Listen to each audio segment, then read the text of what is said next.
think the drive is just like basically having a big comp and knowing that you are capable of medaling. I was a really good hockey player. I loved playing hockey. Hockey was going to be my sport. But when I was 10, I lost a sight in my eye. I had a sinus infection. I couldn't mark, couldn't see when there was a player near me. So my eyesight didn't really affect my running because it was just running, and it was just nice. And then it just kind of grew from there. And then I started as the under 13 girls, and then I tried hurdles. From hurdles went on to heptathlons, and yeah, that's it really. At the start of 2025, I was ready for hanging up my spikes. I'd had enough. And my mum, of all people, was going, just try it out a bit longer, just keep this year, just have this year for fun. That's what she kept saying, have this year for fun. Towards the end of the season now, I've got my love back and I'm ready for next season. And then I'm going to come back ready for V4 because obviously change age group in January. It's kind of giving me like a reset this year. That's the only way I can describe this year. Just don't give up and just try everything. Even though I have strong events, I'll still go and do that week event for the club and like just keep trying and enjoy it, because once the enjoyment's not there, there's no point doing it. Like, it's a hobby at the end of the day. It's not our job. It's something we do in our spare time because it's got to be fun. So Nia, you are a masters heptathlete. You've been doing athletics for about, correct me if I'm wrong, about 30 odd years or so you've been taking part for now? Yeah. So how did you get started in the sport? Could you tell us a little bit about your beginnings in athletics? Yeah, of course I can. So athletics, I started off at primary school when they were always like, do netball, do hockey, do athletics, and you have to do them all through PE lessons. So obviously I did all that. I was a really good hockey player. I loved playing hockey. Hockey was going to be my sport. But when I was 10, I lost a sight in my eye. I had a sinus infection, and it just stopped me being able to do any contact sport, really. I couldn't mark, couldn't see when there was a player near me. So we did a sports day. One of the PE teachers went, oh, why don't you go down to the track? And I was like, no, running's not for me. And I went down on this first night, and I've been doing 6 laps around the track. Never done that since. 6 laps around this track, and all these people were like going, you should come in our group. So then we just joined, and it was kind of like a place just to get away from everything. And my eyesight didn't really affect my running because it was just running, and it was just nice. And then it just kind of grew from there. And then I started as the under 13 girls, and then couldn't get in the squad because I wasn't fast enough. So then I tried hurdles, which ended up being my favourite event when I was younger. And then from hurdles went on to heptathlons, and yeah, that's it really. Just that PE teacher that kept pushing me. Well, I mean, obviously that PE teacher was a good teacher because it's obviously paid off for you. Like I say, you've been doing it for 30 odd years, so it's obviously something you really love to do. Yeah. So would you say that's why you've got such a special connection with athletics then, just purely because it's a sport that you could like relate to? Like you said, like you struggled with the contact sports. Is that why you've always been so passionate about competing in the sport, would you say? Does that play a big part in it? So I find athletics, even though it's a solo sport, it's a great way to meet new people and chat to people who've got different and similar experiences. So it's really nice to interact people, but it's the one sport where you're doing it for you. You're out there on the track, all your hard work and all your training, there's only you to show for it. So I kind of like the solitary side of it as well as the side of like getting to meet new people. But yeah, it's just you and a track, isn't it? So it is nice the fact that even though I have this impairment, it doesn't affect me that much in my running. So it's nice just to have that one event that I can still do and still be me. Do you often get athletes asking you about like how you deal with your impairment when it comes to competing and stuff? Like, do you often get questions about that? No, not really. I kind of hid it for a very long time up until I did the Gladiators thing, and they made me tell it on live television. A lot of my friends and stuff didn't really know about it because I was a bit ashamed of it, and kind of just adapted ways of doing stuff. I remember when I was under 17, I was a triple jumper. That's what I went to English schools for, was triple jump, and I struggled sighting the board so hard. And it wasn't until later on in my life when I spoke to a different coach, and he said to me, "It's probably your eyesight. Have you tried this?" That I managed to then hit the board like 3 years later. So it's helped me open up about it. But no, not really. I've never really spoke to other athletes about it. Kind of just get on with it. Okay. So with your athletics then, would you say that you're a natural from the get-go, or did it take you a bit of time to really like find your groove in the sport, if you like? Speed-wise, I definitely wasn't a natural. It was hard work. Triple jump was always my thing. I remember doing triple jump for a school sports day because they went, "Oh, you'll be able to do it. You've got long legs." And I think I jumped 10:30 off my first ever jump, and qualified for English schools at the Lancashire schools like 2 comps later. So that was natural. That was always really natural for me. But the actual speed side of it was, yeah, that was hard work. Hence, like I said, I didn't get into the squad when I was younger. That's why we started hurdling and all the multi-events, was to just get in the team at the time. But no, lots and lots of hard work, just springy. And are there any specific routines that you followed over the years in training? Because you've got God knows how many medals and accomplishments to your name. So is there anything specific that you've followed in terms of training routines to get you to that stage, or? It's been very varied over the years. Some years I've been really, really committed, and other years I've just gone along and just turned up and done comps. The last couple of years I've really, really focused on doing cross training. So doing a lot of cycling and swimming and like the gym stuff and track stuff and the longer runs, which I never kind of did. I wasn't really very committed, not as committed as I am now when I was younger. Lots of other things got in the way, but yeah, nothing specific. Just perseverance, just keep going and going and going, really. So when you transitioned into the masters category specifically, then how did you find that transition? Did you find it a tricky one to begin with, or was it kind of just like a natural thing for you to go into? So it was just post-COVID. So just prior to COVID, I was having the best season I've ever had in my life. I'd got a coach.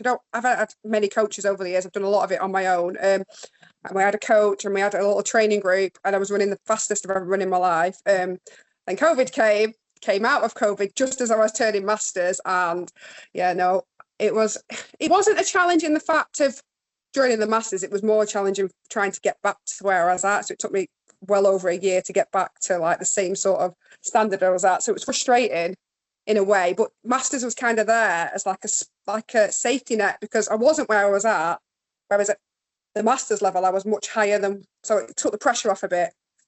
But no, I've loved it. Masters, the athletes are great. The support's brilliant. And they're all in the same boat. You've all either done it like internationally or just done it from a young age. Some of them have just started, but we're all dead supportive of each other, and it's a really nice community. It's good. Yeah, that's what I've noticed actually. Like you said, it seems to be really diverse. You've got people that have literally just started, up to people who have literally gone to America, Europe, Asia, to do all these competitions. It's such a mixed bag. Yeah. And because you're in Blackpool as well, so you're in the north. It's the northwest, isn't it? Not the northeast. Northwest. My UK geography has never been on point. So what is the community like specifically where you're based, would you say? It's quite good. We've got quite a few masters athletes. Our northern team is really, really strong. We do like an inter-area match a couple of times a year where you get selected to do that, and we still haven't won yet, but we do have quite a strong team for that. But I find the support more to be out, like all the southerners. There seems to be a lot more, so there's a lot more support, if that makes sense. There is a few of us up north, but not as many. Yeah, because I mean, obviously in places like London or Manchester, where there's so much more athletics activity going on, you just naturally expect to hear of athletes coming from those regions of the country, not so much where you are, not even necessarily where we are in the southwest. There's not a lot. I think it's facilities. Facilities make a massive difference. Like everywhere that's got indoor tracks and all the facilities, we struggle. We don't have a proper hydrant bed. We don't have the equipment. We have to take our own equipment. There's not the same where you've got the facilities. I trained at Manchester a couple of years ago through the winter, and it made such a big difference just being able to go and warm up in a dry track and do your reps and then get home, and they've got the gym. So I think the bulk of it is where there's good facilities, there's good athletes, and it stays all the way through masters the same. Because Manchester's probably the closest big-ish facilities you've got, isn't it? Where you are. Yeah, I mean, definitely. Even that's probably an hour. About an hour and 10. An hour and 10 drive it was. Yeah, because even then you've still got to do quite a bit of training to get to these places, just to improve and just get better at what you're doing. So I mean, even for us down here, I think the nearest one is, I was going to say Bristol. No, yeah, maybe Bristol actually, and even that's 2 hours. Regardless of the facilities and stuff, if you've got that drive and dedication, then it shows in the results. It shows what you've been getting out of it. And I mean, it plays a part in it, don't get me wrong, but you've been doing so well, and you being in an area where there's not a lot going on, it just shows the drive that you've got to just go even further. Talk us through France. How did that come about, and how did it go for you? I don't know how it came about. It was just one of these challenges that I set myself a few years ago, and then time never seemed right. And then this year, with everything that's been going on, I was like, this year is going to be the year. So we went out and we did a tetra decathlon, which is a 100, 200, 400, 100, 200, 400 hurdles, 8, 15, 3K, long jump, high jump, shot, javelin, discus over 2 days. So that was it was disgusting actually. I did cry when I finished, and I was like, I'm never doing it ever again. And then I booked to go to Delft, in September. We're doing a double decathlon. Oh, wow. So that's obviously all 20 track and field events over the 2 days. I'm going for a world record in that. That's the plan. So I'm super excited. So training's really, really, really back on again now, because I had a bit of a lull. So now it's like right up here again. I love how France literally broke you, and then not long after you went, yeah, I could do that again. Yeah, it was literally it was on the way home. I was like, I'm going to do it. But 2 days after. Well, but yeah, no.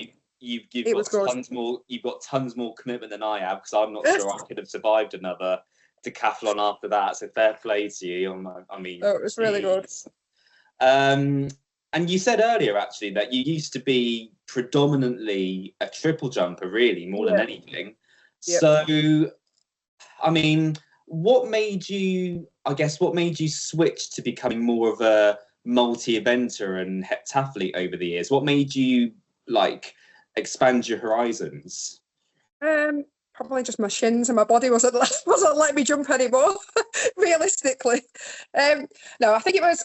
I never once hit the board, and it was such a frustrating thing. And then it was only recently when, like I said, I spoke to this new coach, and she talked about sighting the board.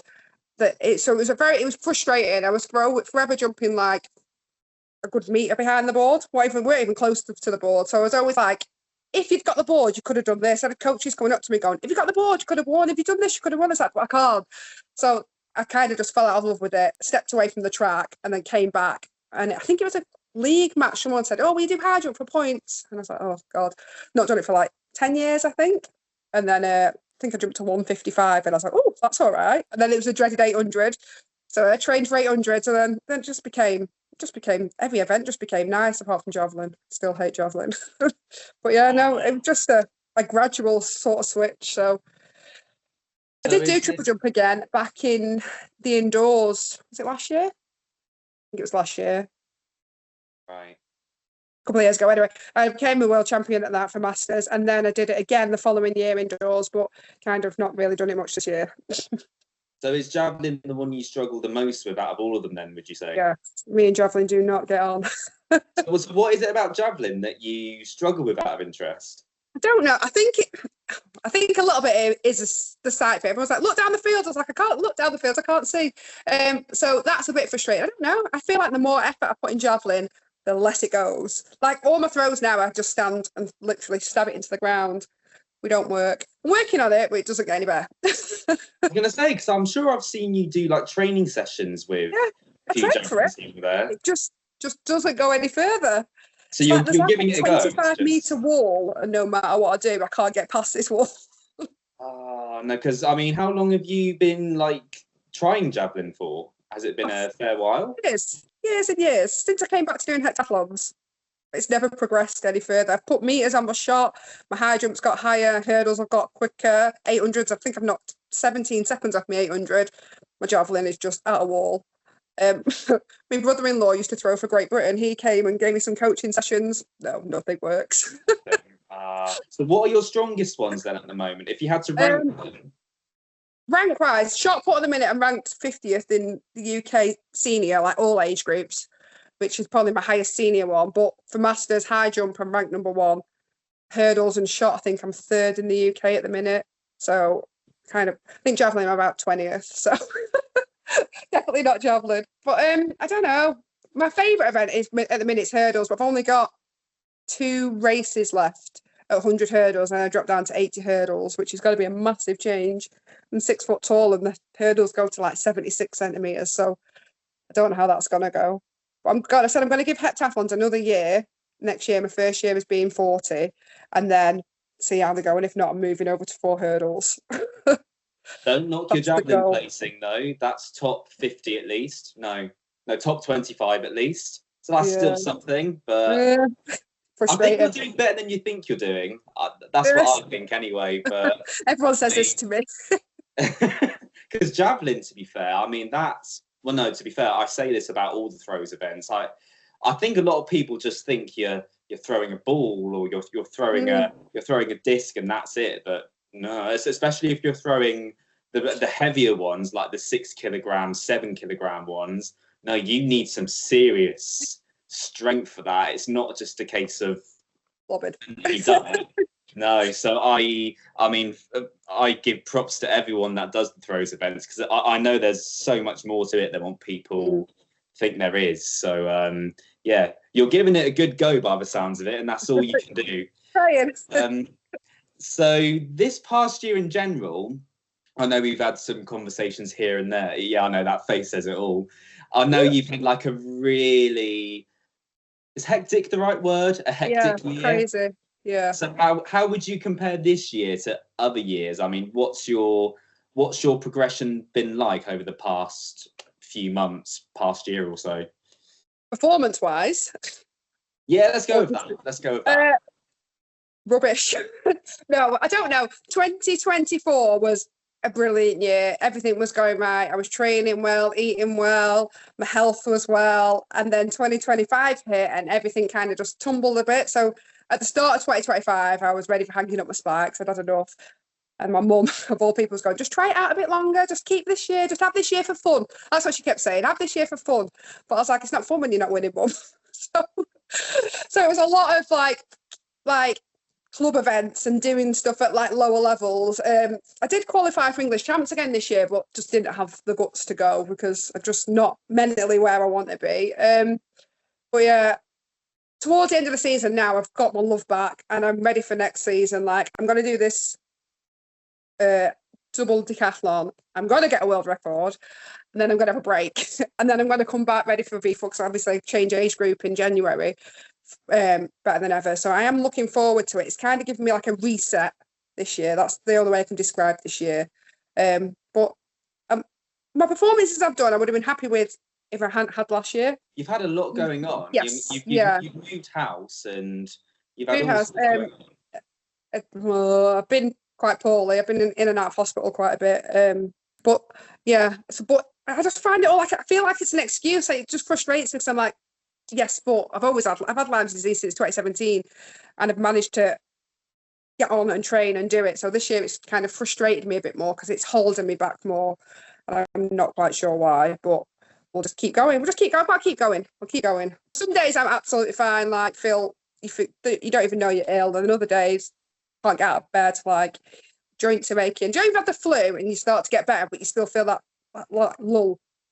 It's kind of that's the only way I can describe the feeling. Like my shakes have been really bad this year. They put me on meds to try and stop my shakes, which then don't let me sleep. But don't know. It's just been a battle of like experimenting this year, which I feel like I've not done for 3-4 years, 5 years probably. So don't know what spiked it, but something has. Probably all the stress of moving house. I was just going to say, yeah. But yeah, I'm not angry with it anymore. So which is how I think I spent the start of this year being really, really angry. A couple of people that I've spoke to have said like, look, you've got it. Deal with what you got, not what you've not got.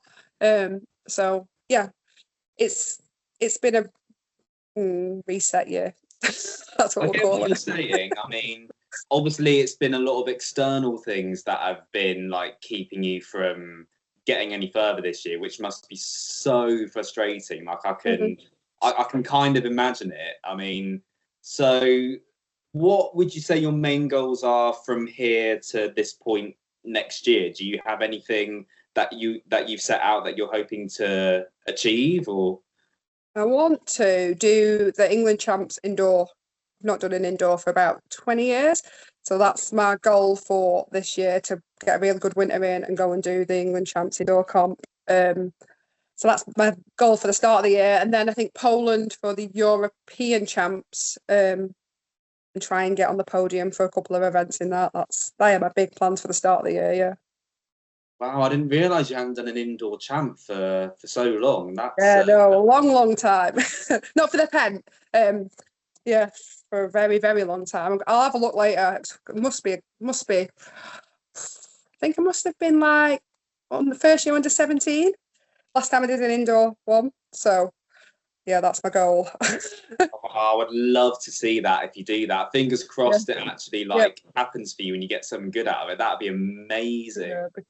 I have to talk about it, Gladiators. I didn't want to say it at the very beginning because you probably get it. You probably get it all the time. Oh, you're a gladiator. Oh, that's so exciting. Yeah, but I'm more curious than anything because I mean, did you get to the quarterfinals? If I'm yes, yeah, I thought so. Yeah. So, what would you say from athletics specifically helped you in that opportunity? Was there any skills that were transferable? I don't know. Obviously, all your training, your strength, travel later, got to have your speed and your strength to get up that. That's a lot harder than it looks. I remember watching it when I was a kid. I was like, I could do that. That's easier than actually getting it. It's a little bit different. And basically endurance. So heptathlon, 5 events. When we were filming, we'd do all 5 events on the travelator at the end of the day. So it was a bit like the 800. So you were tired from doing all your stuff. Obviously, filming takes a lot longer than what you see on telly. So we were up at 7. I think we did the travelator on the first show at about midnight. So it was a very long day of like, so endurance obviously played a big part in it. But no, getting upset of not getting as far as you want, that helped me. No, dealing with that from athletics has helped cope with that. That was quite frustrating. Right, it being so close as well. That was, but yeah, no, I suppose bits are transferable, but yeah, different. How long ago was that you did that show? That was a long time ago. June 24. Oh, okay. Yeah. But it was filmed. When was it filmed? It was filmed in the September before, so like 2023. Oh, so that was like a few months gap. Yeah. Okay. So was there anything you got out of that experience then, which actually helped you as an athlete moving forward, or? Yeah, it helped my confidence a lot. Like, it helped me have a little bit of like, oh, I can do that sort of feeling. Yeah, so it helped with that. Towards athletics, no, just a lot of people asking for my photo everywhere I went. But no, it was good. I wouldn't do it again, but it was good. Yeah, I can imagine that was a really like, I don't know if training is the right word, but I can sense because how long were you filming with them for? Was it 2 weeks? That was all.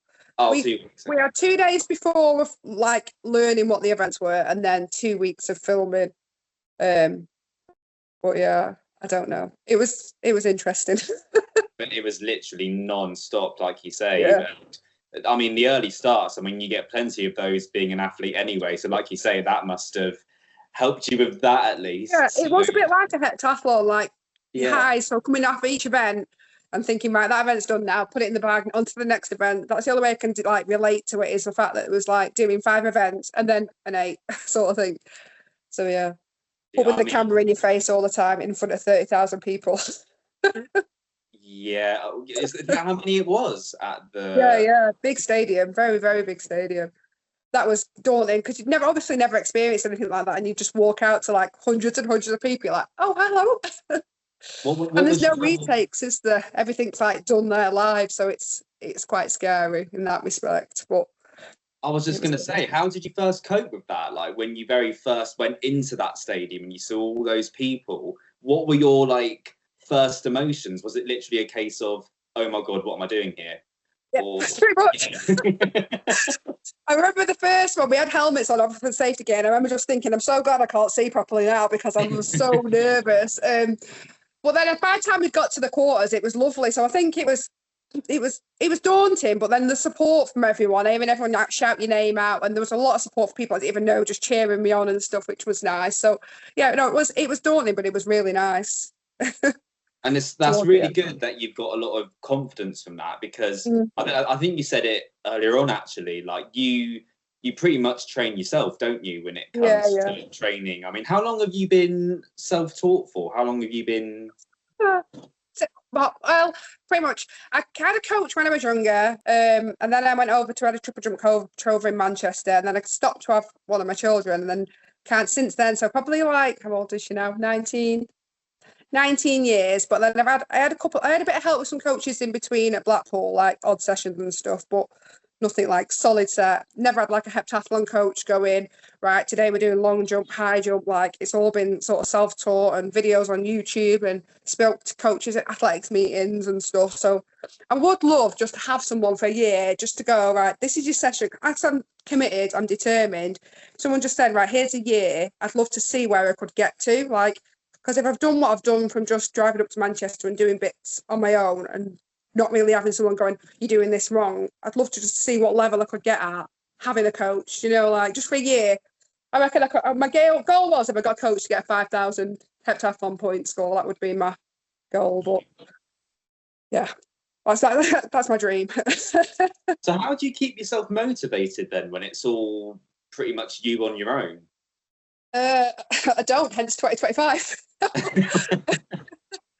Previously, just booking it, so having the big comp. So last year we had Sweden, so I know I wanted to medal at Sweden at the world champ. So it's just a case of getting up and just pushing yourself and knowing.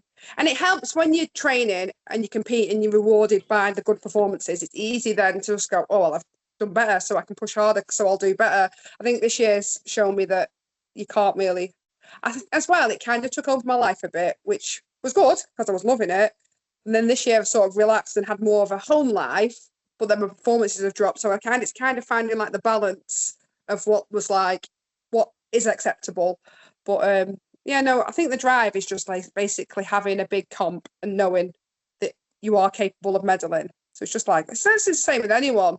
You still got to have a drive, haven't you, to get up and go to a session with a coach, whether there's a coach there or not. So I think it's just that internal drive to want to better yourself, really.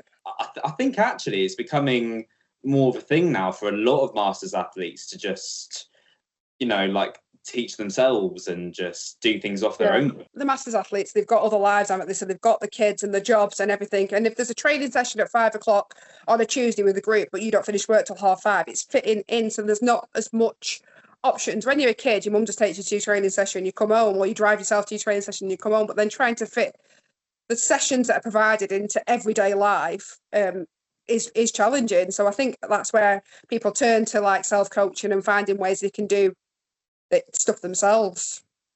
And what about your family? Because aren't some of your family involved in the sport as well?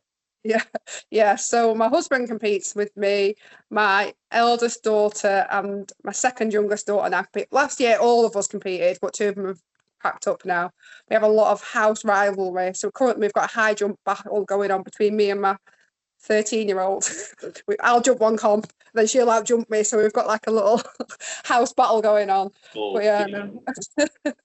But I do coach them. Well, I've coached quite a few down at the club, but I've tried to coach my own daughter, but she won't listen to me. And how old is that daughter, sorry? She's 13. She's first year under 15. Right. Yeah. Teenagers. I'll tell her something and she'll go, no, it's not like that. Someone will come and tell her exactly the same thing. She goes, look at this. And I'm like, I've been telling you that for weeks. So do you think was it just a natural thing for her to take up the sport, or do you think it was from her watching you doing it that inspired her to? I think it's just her being down at training, because we were training like 5 nights a week. I was like, come down, help mom, come down, help mom. I think she's just decided, right, I'll just join in. And does she literally do a bit of everything, or does she? Yeah, she's doing pentathlons now too. So amazing. Been brought into it basically. Oh, amazing! But she's doing really well, really well. She's a really good high jumper, but she just wants to stick at doing pentathlons, which I'm every credit for. I hate it when people pick stuff so young. I'm like, I like it to be have a go at everything. You don't know, do you? You don't know what at such a young age what you're going to be good at. So yeah, she's loving it. Variety is the spice of life, especially when you're her age and you're still trying to figure out what you want to specialize in, pretty much. Mm-hmm. I mean, if you know what you're doing at that age, then fair enough, crack on. But I think, yeah, like you say, if you have the opportunity to try so many different things, then it opens up all kinds of things for you later on, doesn't it? And then you know what you want to focus on later on in life. So yeah, I mean, and what does your husband compete in? Sorry. Oh, he just does everything. Just does a bit of everything. Yeah. Okay. But, yeah, like with the athletics thing, my sister used to do heptathlons with me. Well, not my age group, but when I was doing it, and she got asked to do discus at one of the club meets, and she was like, "Oh, I'll do discus." Then she ended up going on to throw discus for Great Britain. So, like, I think she first threw under 20s, and then ended up throwing like nearly 60 meters. So, yeah, I just think try everything. Don't say no to anything until you've tried it once.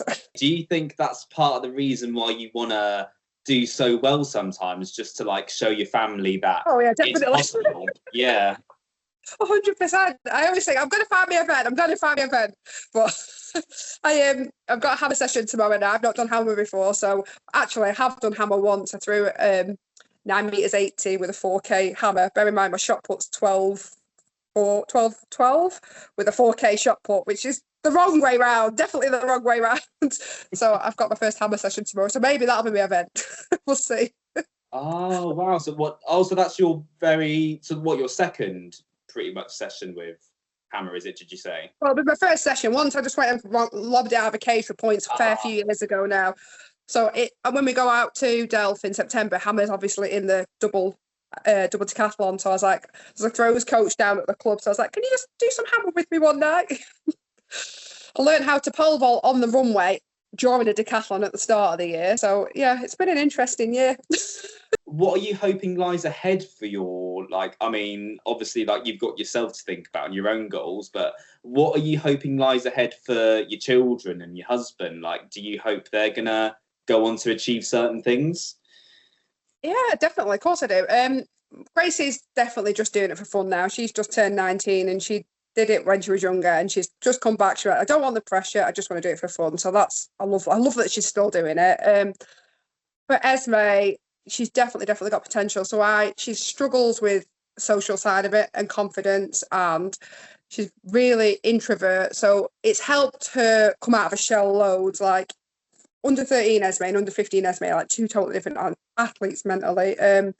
But she was going to do English champs this year, but bailed. So my goal is for next year is to get her enough confidence to get up to England champs and do the hex and feel like she's good enough, because she's a really good athlete. She just needs to start believing in herself a bit more. She reminds me very much of me when I was younger, which is trying to install all this confidence in her now while she's young and a sponge. So she's inherited that gene from you a little bit, has she? A little bit, yeah. Probably see me doubting myself one too many times, so we've been working on her. But yeah, she's definitely got potential. She's jumped I think she's 153. I think she's ranked top 10. She's definitely ranked top 2 in Northwest, so she's good. She also won't have a coach because she won't listen to me. And there's no one down. We don't have anyone down at the club. We have a few sprints coaches, but we don't have anyone for any specific stuff. So yeah, hopefully she keeps saying she's going to be the next KJT, so we'll see. So hard because you just get stage fright, don't you? You train up to this one moment, and then in training, you probably think to yourself, "Oh, I can do this. This is nothing. I mean, this is just a walk in the park." And then you probably get there, and then when it's go time, you probably freeze a little bit. And obviously, that's the moment when you need to.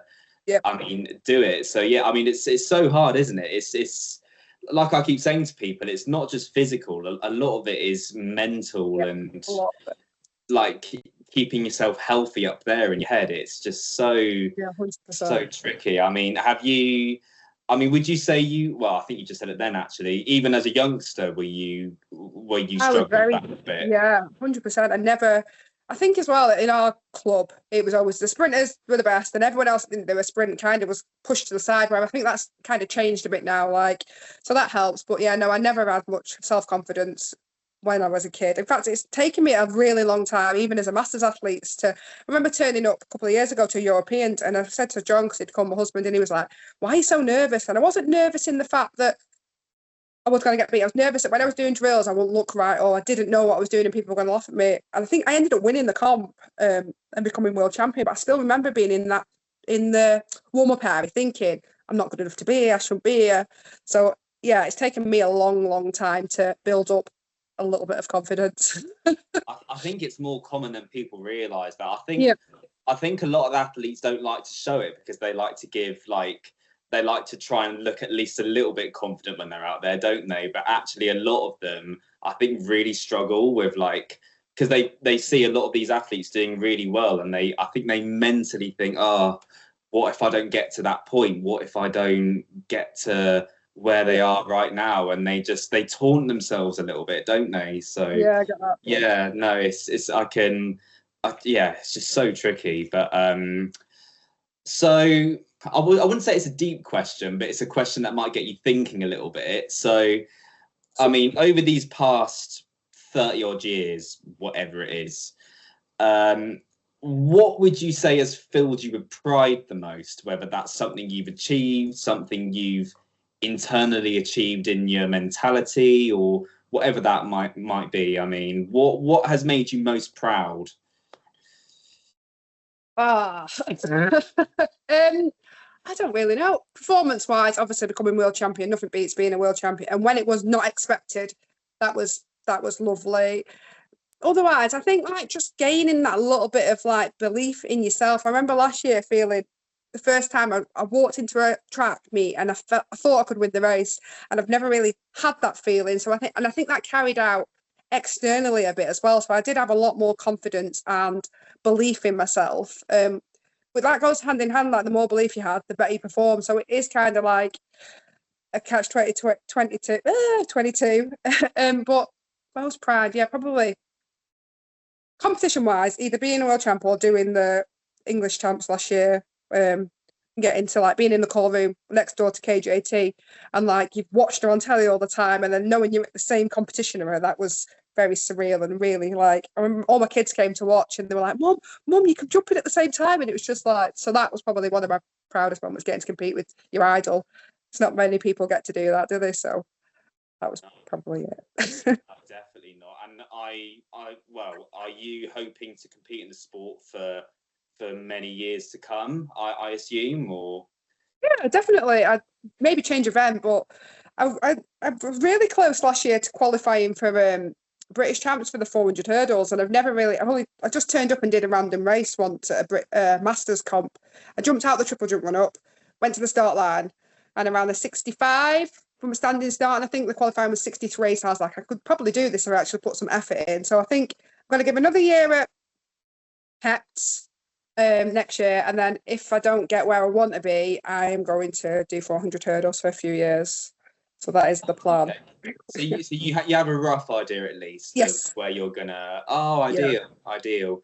And I suppose like as you get a bit older and you're still competing in the sport, what kind of legacy do you hope to leave for younger generations? What do you hope people will see in what you've achieved, and what do you hope they'll take away from what you've done over the years? Oh, that's a big one. I don't know, just don't give up and just try everything. Like I'm still, even now, even though I have strong events, I'll still go and do that week event for the club, and like just keep trying and just keep having a go at everything and enjoy it, because once the enjoyment's not there, there's no point doing it. Like it's a hobby at the end of the day. It's not our job. It's something we do in our spare time, or takes all of our time, but it's something we're choosing to do. So if you're not enjoying it, or there's too much pressure, find a way to make it enjoyable, like, because it's got to be fun. If we're being honest, there's not a lot of money in the sport, is there? So if you're doing it for anything other than being a hobby, then you're kind of in the wrong sport a little bit, aren't you? So yeah, no, 100%. As long as you're enjoying it, that's the main thing you want to be doing in the sport, isn't it? And then yeah, if not, then just leave it. But but yeah, no, I can't wait to see what you're going to do over the next few months, the next few years. Fingers crossed for you. Fingers and toes and everything crossed for you. And yes, we look forward to seeing what goes on. But yeah, no, thank you so much, Nia. Thank you. Thank you.